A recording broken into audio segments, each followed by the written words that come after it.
ನಮಸ್ತೆ ಎಲ್ರಿಗೂ. ನನ್ನ ಹೆಸರು ಲತಾ ಅಂಥೇಳಿ. ಈ ಒಂದು ವಿಡಿಯೋದ ಮೂಲಕ ನಮ್ಮೂರಿನ ಕಾರ್ತಿಕೋತ್ಸವ ದೀಪೋತ್ಸವಕ್ಕೋಸ್ಕರ ಪೂಜೆಗೋಸ್ಕರ ಹಿಂದಿನ ದಿನವೇ ಅಡುಗೆನ ತಯಾರು ಮಾಡ್ಕೊಂಡಿದ್ವಿ. ಆ ಒಂದು ವಿಡಿಯೋವನ್ನು ಇದರಲ್ಲಿ ನಾನು ಶೇರ್ ಮಾಡ್ಕೊಳ್ತಾ ಇದ್ದೀನಿ. ಹಬ್ಬ ಅಂದ್ರೇ ವಿಶೇಷವಾದ ಅಡುಗೆ, ಹೂವಿನ ಅಲಂಕಾರ, ಅಡುಗೆಗಳ ವಿಶೇಷವಾಗಿರೋದು ಇದೆಲ್ಲದನ್ನು ನಾವು ನೋಡ್ಬೋದಾಗಿದೆ. ಹಾಗೆ ನಮ್ಮ ಮನೆಯಲ್ಲೂ ಕೂಡ ಹಿಂದಿನ ದಿನವೇ ಅತಿಥಿಗಳಿಗೋಸ್ಕರ ಒಬ್ಬಟ್ಟನ್ನು ಮಾಡಿದ್ವಿ. ಒಬ್ಬಟ್ಟು ಈ ಹಬ್ಬದ ವಿಶೇಷ ಅಂತಲೇ ಹೇಳ್ಬೋದು. ಹಾಗೆ ಈ ಕಾರ್ತಿಕೋತ್ಸವಕ್ಕೋಸ್ಕರ ನಾವು ಹಿಂದಿನ ದಿನವೇ ಮನೆಗೆ ಪೂಜೆಗೆ ಬೇಕಾಗಿರ್ತಕ್ಕಂಥ ಹಾರವನ್ನು, ಹೂವಿನ ಅಲಂಕಾರವನ್ನು ಸಂಪೂರ್ಣವಾಗಿ ರೆಡಿ ಮಾಡ್ಕೊಂಡಿದ್ವಿ ನೆಕ್ಸ್ಟ್ ಡೇ ಪೂಜೆಗೋಸ್ಕರ.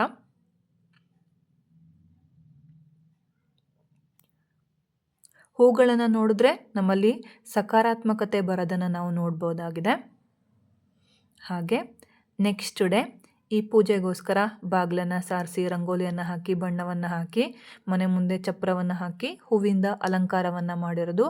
ಹಾಗೆ ಕಾರ್ತಿಕೋತ್ಸವ ಅಂದರೆ ಸಾಮಾನ್ಯವಾಗಿ ಸಂಜೆ ದೀಪೋತ್ಸವ, ಕದಲಿ ದೀಪೋತ್ಸವ ಇರೋದ್ರಿಂದಾಗಿ ಸಂಜೆ ಪೂಜೆ ಇರೋದ್ರಿಂದ ಸಂಜೆ ಮನೆಗೆ ಬೆಳಕನ್ನು ಹಾಕ್ಸೋದ್ರ ಮೂಲಕ ಎಲ್ಲ ಕಡೆ ಲೈಟಿಂಗ್ಸನ್ನು ಹಾಕಿ ಹೂವಿನ ತೋರಣಗಳಿಂದ ಅಲಂಕಾರ ಮಾಡಿರೋದನ್ನು ನಾವು ನೋಡ್ಬೋದಾಗಿದೆ. ಯಾವುದೇ ಪೂಜೆ ಪುನಸ್ಕಾರಗಳು ಅಂತ ಅಂದರೆ ಅದು ನಮ್ಮ ಸಕಾರಾತ್ಮಕತೆಯನ್ನು ಅಂದರೆ ಪಾಸಿಟಿವಿಟಿವನ್ನು ಹೆಚ್ಚು ಮಾಡುತ್ತೆ ಅಂತ ಹೇಳ್ಬೋದು. ಕೆಲವರಿಗೆ ದೇವಸ್ಥಾನಗಳಿಗೆ ಹೋಗೋದ್ರಿಂದ, ಪ್ರವಾಸ ಸ್ಥಳಗಳಿಗೆ ಹೋಗೋದ್ರಿಂದ, ಇನ್ನು ಕೆಲವರಿಗೆ ಪ್ರಶಾಂತವಾಗಿ ಕೂರೋದ್ರಿಂದ ಪಾಸಿಟಿವಿಟಿ ಸಿಗುತ್ತೆ ಅನ್ನೋದಾದರೆ, ಇನ್ನು ಕೆಲವರಿಗೆ ಅವರ ಆರಾಧ್ಯ ಗುರುಗಳ ಭೇಟಿಯಿಂದ ಈ ಪಾಸಿಟಿವಿಟಿ ಸಕಾರಾತ್ಮಕತೆ ಸಿಗುತ್ತೆ ಅಂತಲೇ ಹೇಳ್ಬೋದು. ಹಾಗೆ ನಮ್ಮೂರಲ್ಲೂ ಕೂಡ ಇದು ಒಂದು ವಿಶೇಷ. ಹೊನ್ನಾಳಿ ಮಠದ ಗುರುಗಳನ್ನು ಕರೆಸಿ ಅವರ ಪಾದಪೂಜೆಯನ್ನು ಮಾಡೋದು, ಹಾಗೆ ಕಾರ್ತಿಕೋತ್ಸವವನ್ನು ದೀಪೋತ್ಸವವನ್ನು ಮಾಡೋದು ವಿಶೇಷವಾಗಿರೋದ್ರಿಂದ ಈ ವರ್ಷ ನಮ್ಮ ಮನೆಯಲ್ಲಿ ಈ ಪೂಜೆಯನ್ನು ಮಾಡಿದ್ರಿಂದಾಗಿ ಈ ಅಲಂಕಾರವನ್ನೆಲ್ಲ ನಾವು ನಮ್ಮ ಮನೇಲಿ ನೋಡ್ತಾ ಇದ್ದೀವಿ.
ಈ ಪೂಜಾ ಕಾರ್ಯಕ್ರಮದಲ್ಲಿ ನಮ್ಮೂರಿನ ಭಜನಾ ಮಂಡಳಿಯವರ ಭಜನೆ ತುಂಬ ವಿಶೇಷವಾಗಿತ್ತು ಅಂತಲೇ ಹೇಳ್ಬೋದು.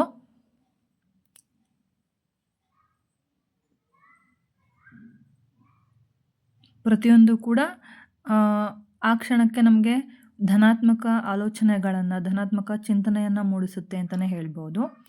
ಹಾಗೆ ಅಲ್ಲಿನ ಒಂದು ಕೆಲವು ಫೋಟೋಗಳನ್ನು ಶೇರ್ ಮಾಡ್ಕೊಳ್ತಾ ಇದ್ದೇನೆ. ಧನ್ಯವಾದಗಳು.